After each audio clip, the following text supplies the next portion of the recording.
यह भी जाने कुछ विद्वान संज्ञा के दो और भेद, द्रव्यवाचक संज्ञा और समूहवाचक संज्ञा भी मानते हैं, परंतु ये जाति का ही बोध करवाते हैं, अतः इन्हें अलग उपभेद कहने का कोई औचित्य नहीं जान पड़ता। तो द्रव्यवाचक ये किसी द्रव्य के जाति में जाते हैं, समूहवाचक ये भी जातिवाचक के संज्ञा में ही जाते हैं।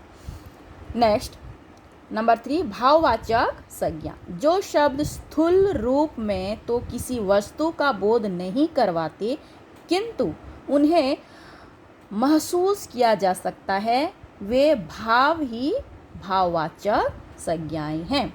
जैसे किसी मनुष्य का गुण, दोष, भाव, दशा, अवस्था, स्वभाव आदि का बोध करवाने वाले शब्द भाववाचक संज्ञा कहलाते हैं। कुछ संज्ञाएं मूल रूप में ही भाववाचक होती हैं, जैसे क्षमा, सत्य, घृणा, सुख, दुख आदि। ये मनुष्य के एक एक गुण या अवगुण में आते हैं, इसलिए इनको भाववाचक संज्ञा कहा जाता है। कुछ अन्य शब्दों से भी भाववाचक संज्ञाएं बनाई जाती हैं, जैसे जातिवाचक संज्ञा से, जैसे जातिवाचक संज्ञा से बूढ़ा, मनुष्य, ये सब जातिवाचक संज्ञाएं हैं। मित्र, लड़का, मजदूर, बच्चा, पड़ोसी, दोस्त, शिशु, ये सब जातिवाचक संज्ञाएं हैं। इनसे संज्ञाएं बनी हैं, भाव बनी हैं। बूढ़ा, बूढ़ा का भाव है बुढ़ापा।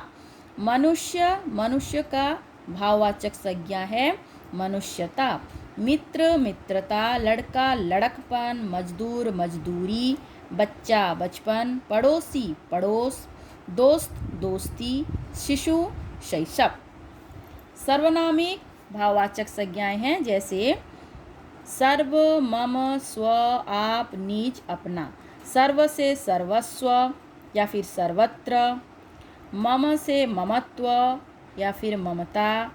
स्व से स्वत्व, आप से आपा, निज से निजत्व, अपना से अपनत्व। क्रिया से बने भाववाचक संज्ञा रूप, जैसे थकना, खेलना, ये सब एक एक क्रियाएं हैं।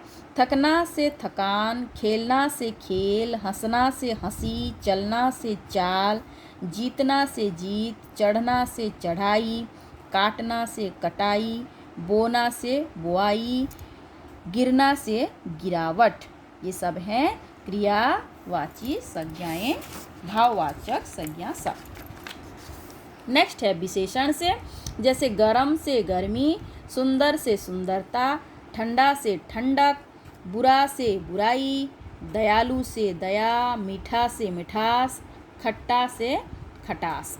अव्यय से, जैसे निकट, निकटता, नज़दीक, नज़दीकी, ऊपर, ऊपरी, दूर, दूरी।